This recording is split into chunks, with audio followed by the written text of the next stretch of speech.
and the larger part of the customs of the Egyptians, or they hold European. The colonists still preserving their ancient manners. Oh, excuse me, I think I read that wrong. Let me read it again. And the larger part of the customs of the Egyptians, or they hold Ethiopian. The colonists still preserving their ancient manners. Okay, I read it wrong. Well, I'm going to go over this in much more detail, but I want to give you a brief synopsis of what this video is going to be about. According to the infamous historian Diodorus Siculus, the Ethiopians according to Diodorus Siculus, who he was a Sicilian Greek historian who lived from 90 to 21 BC. He wrote a world history in 40 books. He's highly venerated. This book has been translated by the Harvard University Press in the year 2000. And I'm going to focus on a few statements based upon this eyewitness who dealt with both the ancient Egypt as well as the Ethiopians. Okay. Here's a statement. They also say that the Egyptians are colonists sent out by the Ethiopians. The Egyptians are colonists sent out by the Ethiopians. Of course, that was long before all of the many incursions and invasions into ancient Egypt by various other groups who set themselves up on the throne. And that is what confuses a lot of people. They don't know anything about the chronological order of the various Egyptian dynasties. And they get really confused about that. They look at images and they don't know which preceded which, and the fact that none of the Johnny-come-latelys were the progenitors. They were not the originators. They were the usurpers, is what they were basically. Let's see. And the larger part of the customs of the Egyptians are, they hold Ethiopian. So they're saying a lot of the Egyptian customs are actually Ethiopian in origin. The colonists are still preserving their ancient manners. And any historian who looks at it will concur that this is a fact if you simply make a comparison of the two, as this ancient historian did. Okay? And we're going to get into that into a lot more detail. And before we do, I just want to say one thing. The uneducated detractors would be quick to say, okay, so if that's true, where are the pyramids in Egypt? Well, the fact of the matter is that the Egyptian pyramids and the building of Egyptian pyramids were actually learned by the Egyptians from the Nubians. The Nubian pyramids are more plentiful even to this day. There are more pyramids in Sudan, which was once Nubia. Actually, it was never actually called Nubia, but it was actually what we would call Nubia today. Now it is called Sudan. And there are more pyramids there, twice as many, 3 times as many, I believe, whatever percentage it is. There are more pyramids there than there are in Egypt, and they are older, which means they predate and precede the Egyptian pyramids, and that's where the Egyptians, who were actually their cousins, learned to build pyramids from. Now, what you do have in Ethiopia is technology, just like the ancient pyramids, such as the Great Pyramid, which today, modern technology, for those who want to claim some type of kinship to them, they cannot replicate it even to this day, such as the 11 churches that are hewn out of solid rock. Modern technology cannot replicate that today. Almo, searching for gold, came through these remote hills on a long trail and stumbled on this. He was the first white man ever to see it.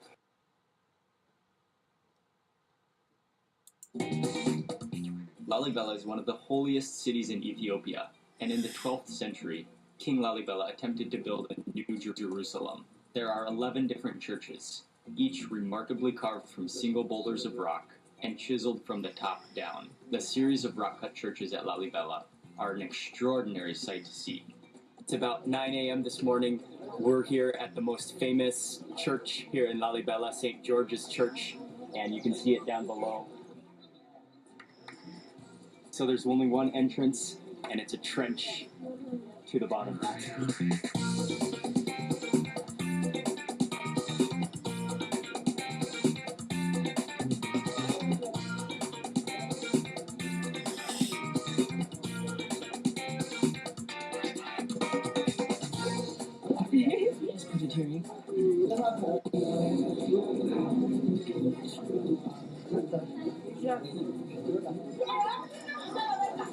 Starting from here, just one.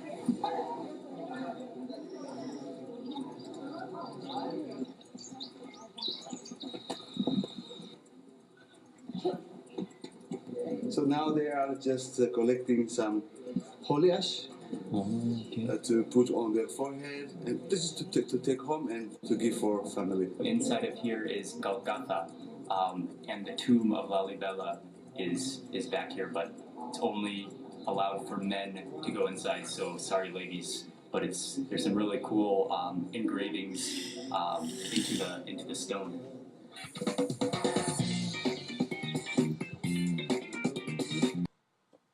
The Ethiopians, according to Diodorus Siculus, that's him. Diodorus Siculus was a Sicilian Greek historian who lived from 90 to 21 BC.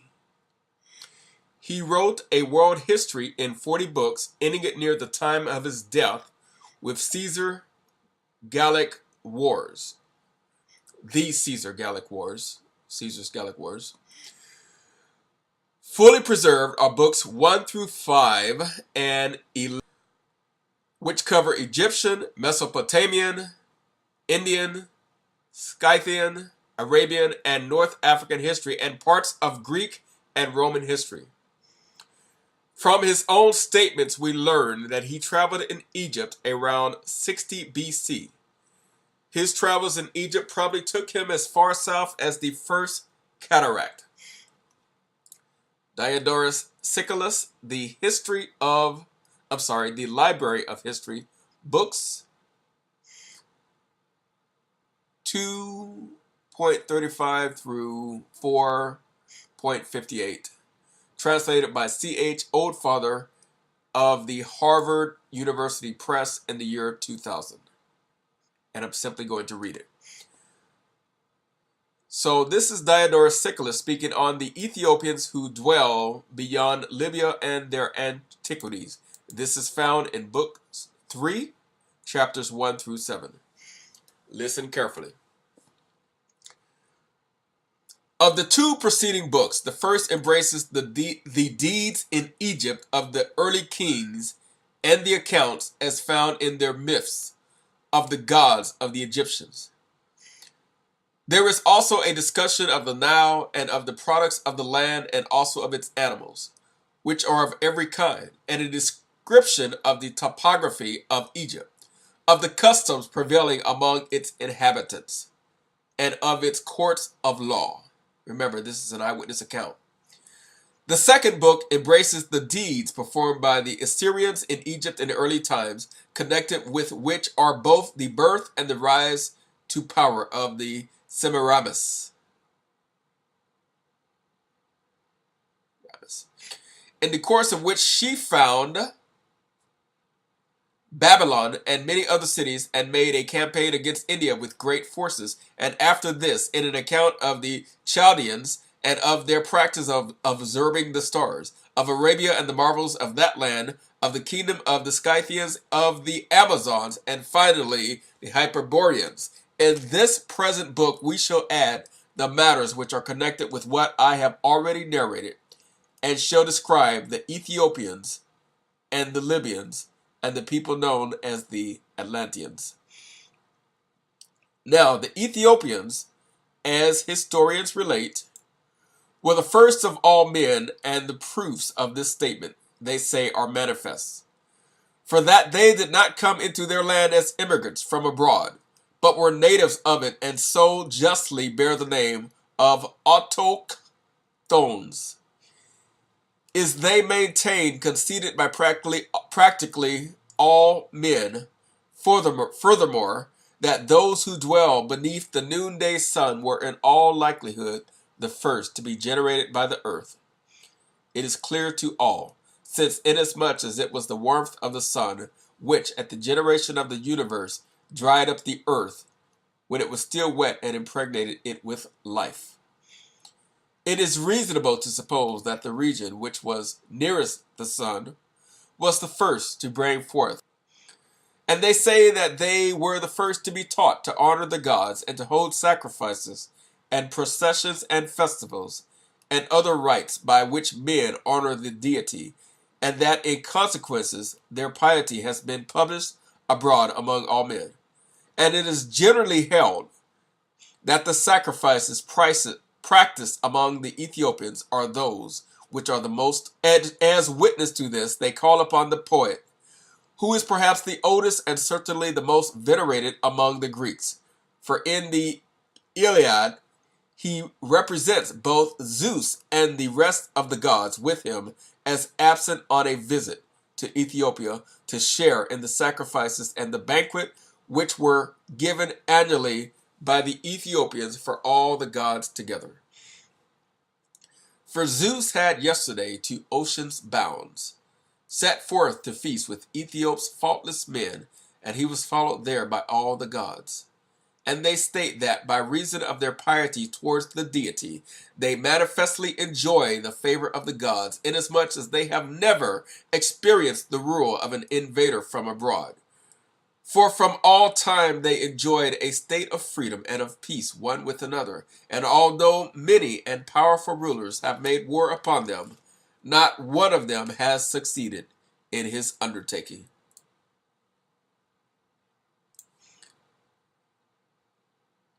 Cambyses, for instance, they say, who made war upon them with a great force, both lost all his army, and was himself exposed to the greatest peril. Semiramis also, who, through the magnitude of her undertakings and achievements, has become renowned, after advancing a short distance into Ethiopia, gave up her campaign against the whole nation.